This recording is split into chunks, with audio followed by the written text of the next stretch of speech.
Well, the war went on for 6 years, and eventually everything sort of, all the blackouts came down, and there was signs of the war, but peace had come at last. And my mother and father got ready to make their way back down south, because we came from, Dad came from London, Mum came from Essex, and so we sold our house, as I said, at £375 for a semi-detached house, and we moved down to Dad's people in Kent firstly. So he had to get a job when he got there, so we packed all our furniture up, and we travelled in the back of the removal van, sitting on a 3-piece suite. I had another sister by then, so there's a whole family of us. I can't imagine why we did that. I really don't know, unless they were so hard up they couldn't afford the fare, you know. But anyway, I know after sitting in there for hours and hours and hours going backwards, I had terrible vertigo for about a fortnight. I couldn't stand up. But I suppose it's just the motion of the lorry. Anyway, we stayed at Bexley Heath, it was, in Kent. My dad got a job, and I joined the church there because I was very much involved in the church at Worcester, at St Barnabas Church. I went to Christ Church, Bexley Heath, and I was there for about a year. I sang in the choir and really enjoyed myself. I was secretary of the youth club, etc. But there was something very different about it. I know it was a larger church and there were more people, but there really were some lively people I've never sort of met before, not in connection with the church. They've always been very serious and pompous, and they're afraid of doing anything wrong. Anyway, I mixed with these young people for a whole year it was, and I went to a meeting called a discipleship group. Well, of course, I mean, I thought I was a Christian, and I really had believed in Jesus since from when I was at least 3, and I always believed completely in God, and I had never sort of thought about anything else. Well, anyway, after about a year, I got more and more keen on going, and we used to go out in groups as well, and talk. They used to talk. I can't remember what we used to talk about, but I know it was a bit different to what I'd been used to. So anyway, after a year, the curate's wife asked me to come to tea on a Sunday, and I went to tea with her, and we had a lovely talk. And she said, "Have you given your heart to Jesus?" And I felt very joyful, and I said, "I think I have." Because over the past weeks I've been meeting with people from another church as well, and they were all what they called born again Christians.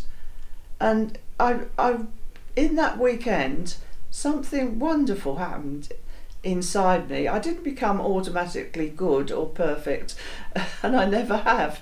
But I knew that what Jesus came to earth for was for me. And he died on the cross for me. He gave his life to ransom my soul. And it's what he does for everybody. He did for everybody.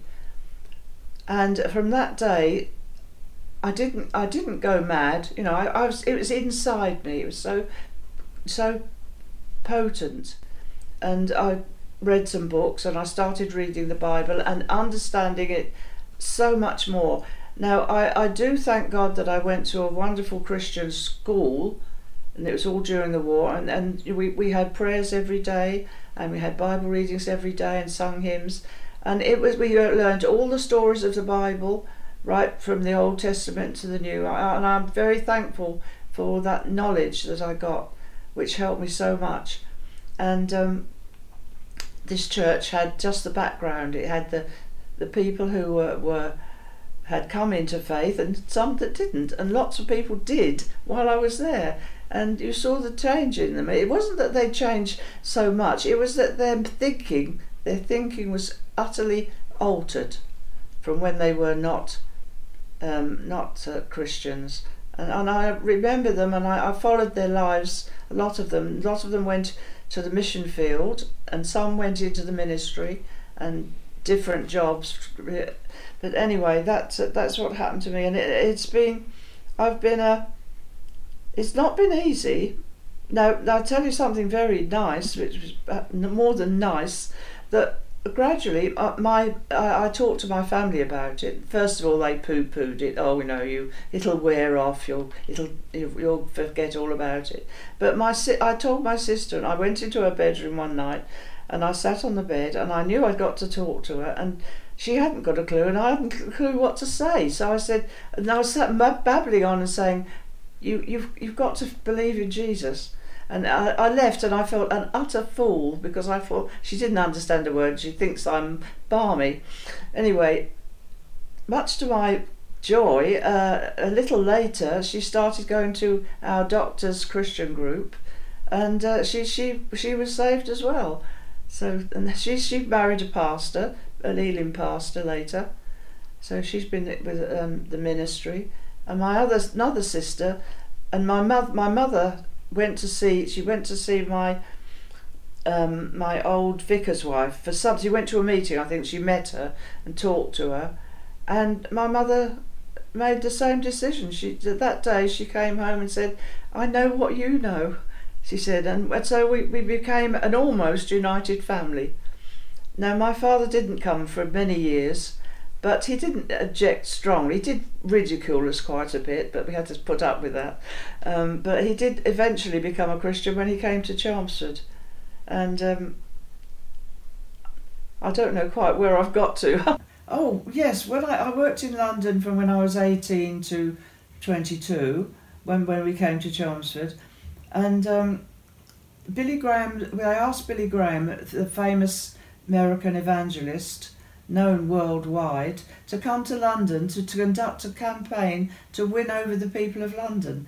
And you couldn't go anywhere without seeing great big posters. All the buses had them. Come and hear Billy Graham at Haringey, and on walls, great big posters. You couldn't get away from it. And they hired Haringey, which held 70,000 people, would it be, or 7,000? Not as big as Wembley, but anyway, it's a very big place. And they hired that and arranged this crusade. And my sister and I, my second sister and I, Betty, we went and joined the choir. So we went twice a week in the evening and joined in with the crusade, and that's very moving. I remember sitting in the choir, and there was photographers darting all over the place taking pictures, from all over the world. They're everywhere. So I can say I was there, and it was a wonderful experience. It was a wonderful result from the crusade. And we went to the last meeting. They held it at Wembley, packed to the rafters, and many famous people were saved and came into knowledge of Christ. And how many grandchildren do you have, or great-grandchildren? How many grandchildren or great-grandchildren? I've got 12 grandchildren. One is a step-grandchild. He's just as precious as the rest.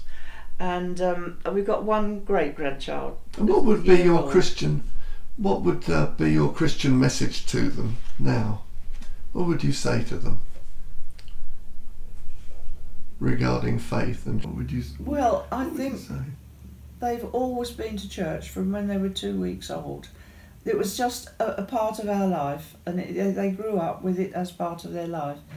But of course, when they began to grow up and spread their wings, we have to be very wise in what we told. We told them what we thought they should know, but we didn't, really say you're going to go out and you're going to get, you're not going to be a Christian, and we didn't put them against the world, if you know what I mean. The world, it was all one to us, the church and the world. We were part of it, And I think, when they went to Baptist church in Chelmsford, but we eventually went back to the Elim church. My mother and father wanted to go, and we all agreed. So we were had a very happy time, because the children, the oldest one was 17 and the youngest one was about 5. So they all joined in the youth, and they all gave their heart to Christ. Then they were baptised in by immersion. But I believe that they've all really taken in the way that we lived. I mean, we didn't do everything right, but we tried to be sensible and to teach them things from everything we did, take them out. We give them lovely Christmases, and we had some lovely friends, and all their friends went to church, and they were really. So you didn't ram it down their throats. You just let them. No, they went to Sunday school. No, we talked about it. We talked about it quite naturally. It was just part of our lives, and if we had some thought come to us, we'd share it with them, and they talked about the church, and what about this and that, and that. No. Are you looking forward to going to heaven? Yes. Oh, yes. I don't stay here much longer. No, but I had a happy life, and God has looked after us so much. He found me a husband, and I've had the children, and done lots of interesting things, really.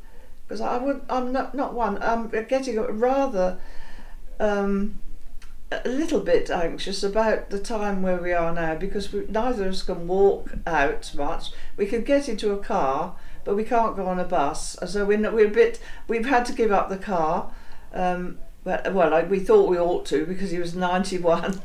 So that's gone in the last. But on the other hand, I've got so many memories, and my husband took us on wonderful holidays, all in England. Except one in Spain. I don't like abroad, I'm afraid. I'm not keen on flying, and I loved England. We've gone through all the lovely cities and churches and cathedrals and history, all about the history of places, and it's fed my mind so much. I don't think anything of holidays abroad. I used to like sunbathing, but I wouldn't do that now anyway. But no, well, we couldn't afford it really, because we had 4 children. So what we did, we bought a nice modern tent when David was 12, the eldest was 12. So we tented for loads of years, went all over the place. And it's marvellous with people think you go and get washed out and all that, but we never got washed out once.